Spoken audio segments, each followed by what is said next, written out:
Hello students, welcome to my YouTube channel B and H Mathematics. ये topology का fifth lecture है और इस लेक्चर में हम एक लेमा प्रूफ करेंगे।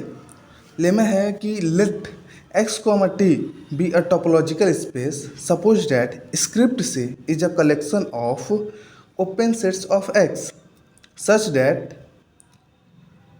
for each x belongs to x and for any neighborhood u of x there exists C belongs to script C such that x belongs to C and C is a subset of U. Prove that script C is a basis for the topological space x, t. Okay, हमें prove करना है कि जो script सी है वो topological script सी जो है वो बेसिस होगा for the topological space x, t के लिए। ओके, एंड स्क्रिप्ट सी में कैसे एलिमेंट्स बिलोंग कर रहे हैं? स्क्रिप्ट सी में ओपन सेट्स के कलेक्शंस है। ओके, एंड जो डेफिनेशन है स्क्रिप्ट सी की वो ये है। Okay, for U of neighbourhood U of x there exist C belongs to script C such that x belongs to C is subset of U. तो इस theorem इस lemma को हम प्रूव कैसे कर देते हैं? देखिए, so that script C is a basis. हमें क्या दिखाना है कि स्क्रिप्ट सी एक बेसिस है। ओके, तो हम क्या करते हैं? For any x belongs to x, for any x belongs to x, x का हर एक एलिमेंट के लिए, किसी भी एलिमेंट के लिए, and x belongs to T because T is a topology, तो एक्स टी बिलोंग करेगा, there implies x is a neighbourhood of you.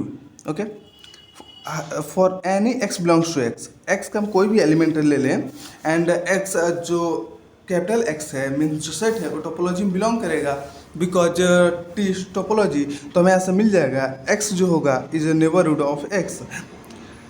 X जो एक्स सेट होगा वो नेबरहुड हो जाएगा यहाँ से एक्स का। Okay, okay, from the definition of C. Okay, हमारे पास सी की डेफिनेशन थी यहाँ पर। Okay, any for any neighborhood u of x there exists c belongs to script c such that x belongs to c is a subset of u। तो from the definition of script C and जो हमारे पास neighbourhood u हमने question में लिया हुआ था, neighbourhood u की जगह पर हमने x का नेबरहुड हमें x मिल गया। there exists script c there exists c is a subset of script c such that x belongs to c is a subset of u and u is equal to x। अभी हमने देखा, तो ये definition है। यहाँ से हमें क्या मिला? There exist for all x belongs to x, there implies for all x belongs to x there exist c belongs to c such that x belongs to c। जो हमारी बेसिस की फर्स्ट जो प्रॉपर्टी होती है यहाँ से हमने satisfy करा दी। There exist x belongs to x, there implies x belongs to x, there exist c is a element of script C and x is a subset of C। Okay, second हमारी property क्या कहती है? अब हमें basis अगर prove करना है तो first property and second property prove करानी है। फर्स्ट प्रॉपर्टी हमने यहाँ से शो कर दी। सेकंड प्रॉपर्टी क्या कहती है? सेकंड प्रॉपर्टी कहती है कि x अगर if x belongs to C1 and x belongs to C2 for some C1 C2 belong to script C। Okay, हमें प्रूफ करना हो, हमें सेकंड प्रॉपर्टी अगर प्रूव करनी है तो हम क्या कहते हैं? x का दो एलिमेंट लेते हैं, x लेते हैं जो कि बेसिस के दो एलिमेंट्स में बिलोंग करे। x belongs to C1 and x belongs to C2 for C1 C2 belong to script C। There implies x belong करेगा C1 इंटरसेक्शन C2 में और C1 इंटरसेक्शन C2 इक्वल हम कर देते हैं u के। There implies u is a neighbourhood of x because x belongs to C1 intersection C2 and C1 intersection C2 is equal to u। There implies u is a neighbourhood of x and u equal है x के। Then from the definition of script C there exist C3 belongs to C such that x belongs to C3 is a subset of U। ये definition question में दिया हुआ है, यहाँ से हमें मिल जाएगा।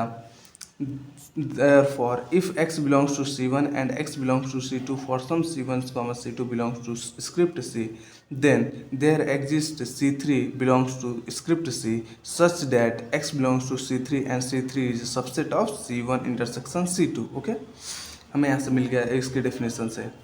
तो फ्रॉम 1 एंड 2 हमें क्या मिल गया? फ्रॉम 1 एंड 2 से स्क्रिप्ट सी जो होगा वो बेसिस होगा। ओके, हमने बेसिस की जो दोनों प्रॉपर्टी होती है हमने यहाँ पर शो करा दी, और उसके बाद से प्रॉपर्टी दोनों प्रॉपर्टी जो फ्रॉम 1 एंड 2 से स्क्रिप्ट जो है वो बेसिस हो गया।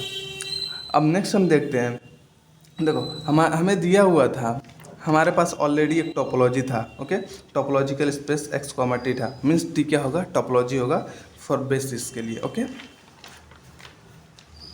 हमारे पास ऑलरेडी एक टोपोलॉजी था। ओके, अब हम यहाँ से कहते हैं let T dash be the topology generated by C script C. Okay, अब हमें जो हमने स्क्रिप्ट सी बेसिस प्रूफ किया हुआ है, तो हमें ये भी पता है कि बेसिस के जो एलिमेंट जो बेसिस होता है वो टोपोलॉजी को जनरेट कर देता है। ओके, तो हमने स्क्रिप्ट सी एक टी डैश लिया जो कि टोपोलॉजी जिसे हम बोलते हैं, और हम एक बोल रहे हैं कि स्क्रिप्ट सी टी डैश को जनरेट कर रहा है, मीन्स टी डैश जो टोपोलॉजी है उसे स्क्रिप्ट से जनरेट कर रहा है, और हमें शो करना है कि जो टोपोलॉजी हमें दिया हुआ है ऑलरेडी यहाँ पर एक्स कॉमा टी जो टोपोलॉजी है, टी जो टोपोलॉजी है वो, और जो स्क्रिप्ट सी जिस टोपोलॉजी की जनरेट कर रहा है, वो दोनों आपस में इक्वल होंगे, means show that T is equal to T dash, हमें ये शो करना है। तो इसके लिए हम क्या करेंगे, for any U belongs to T. Okay, for any u belongs to T, for all x belongs to u, there exists Cx belongs to C script C such that x belongs to Cx and Cx is a subset of u। Means अभी तो हम यहाँ पर x की जगह पर हम u put कर लेते हैं। ओके, जो हम सेट x लेते हैं, अभी सेट x की जगह पर हम u ले लेते हैं। ओके, तो अगर टोपोलॉजी में हमारा 5 ही होता है और वो सेट खुद होता है जिस सेट पर हमें टोपोलॉजी डिफाइन की हुई है। ओके, तो अभी के लिए हम यू उस सेट को यू ले लेते हैं, तो यू भी यू टोपोलॉजी में बिलोंग करेगा। And for all x belongs to U there exist, अगर for all x belongs to x there exist C x belongs to C such that x belongs to C x, ये जो basis की definition होती है ये है। And C x जो भी बेसिस के एलिमेंट होते हैं वो उस सेट के तो सबसेट होते ही हैं, इसलिए अगर such that x belongs to cx and cx is a subset of u, there implies u is equal to union of cx। Okay, तो हम बेसिस के एलिमेंट का जब यूनियन लेते हैं तो हमें क्या मिलता है, वो सेट मिल जाता है जिस सेट पे टोपोलॉजी और बेसिस डिफाइन होते हैं। ओके, तो अगर हम बेसिस का जो एलिमेंट है सी एक्स क्या है, बेसिस का एलिमेंट है, और अगर बेसिस के एलिमेंट का अगर हम यूनियन ले तो हमें क्या मिल जाएगा, उस सेट मिल जाएगा जो हमने उस सेट मिल जाएगा जिस पे टोपोलॉजी डिफाइन है। तो हमें और हमने सेट क्या लिया हुआ है, यू लिया हुआ है, तो यू इक्वल टू हम बेसिस के एलिमेंट का यूनियन लिख सकते हैं। ओके, और बेसिस का एलिमेंट का अगर हम यूनियन लिख सकते हैं, और क्या है सी जनरेट कर रहा है टी डैश को। ओके, सी जनरेट कर रहा है टी डैश को, मीन्स टी डैश एक टोपोलॉजी है जनरेटेड बाय सी, तो टी डैश में भी उस सेट बिलोंग करेगा, क्योंकि टोपोलॉजी की डेफिनेशन ही हुई थी phi and x belongs to topology. तो एक्स की जगह पर हमारा यू है और यू इसके यूनियन से बन रहा है, और इसलिए यू बिलोंग करेगा टी डैश में, because T dash is a topology generated by C and C X is a element of script C. Okay, there implies U belongs to T dash. Okay, हमने लेके चला था you belongs to T, हमें यहाँ से मिल गया U belongs to T dash, and C x जो है स्क्रिप्ट से बिलोंग कर रहा है। For all x there implies T is subset of T dash. Okay, तो हमने इसको इक्वेशन नंबर 3 दे दिया। For any G belongs to T dash, हम टी डैश का कोई भी एलिमेंट ले लेते हैं, and T dash is a topology generated by C, ये हमें दिया हुआ है, हमने लेके चला है कि T dash is a topology generated by C, और टी डैश का हम कोई भी एलिमेंट ले लें, there exist G is equal to हम यूनियन ऑफ सी एक्स लिख सकते हैं, क्योंकि सी एक्स एलिमेंट है स्क्रिप्ट सी का। ओके, और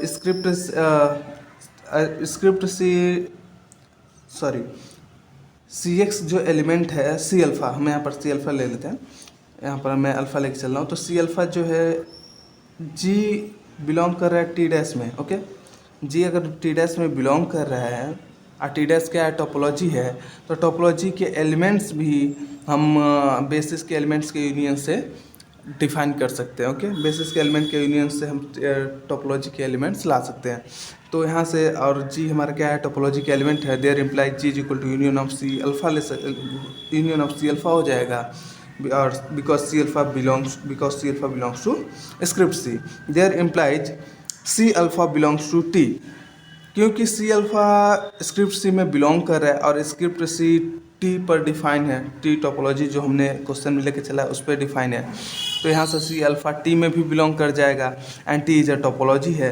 अगर टी टोपोलॉजी है तो और सी अल्फा टी में बिलोंग कर रहा है तो सी अल्फा का यूनियन भी टी में बिलोंग करेगा, सी अल्फा की यूनियन हमने जी लेके चला है तो मीन्स जी भी बिलोंग करेगा टी में। हमने लिया जी बिलोंग कर रहा है टी में और हमने यहाँ पर दिखा दिया कि हमने यहाँ पर लेके चला था कि जी बिलोंग कर रहा है टी डैश में, और हमने यहाँ पर दिखा दिया कि जी बिलोंग कर रहा है टी में। Therefore T dash is a subset of T, इसको इक्वेशन नंबर 4 दे देते हैं। और हमने यहाँ पर देखा T is a subset of T dash, and यहाँ पर T dash is a subset of T, from 3 and 4 we have T is equal to T dash.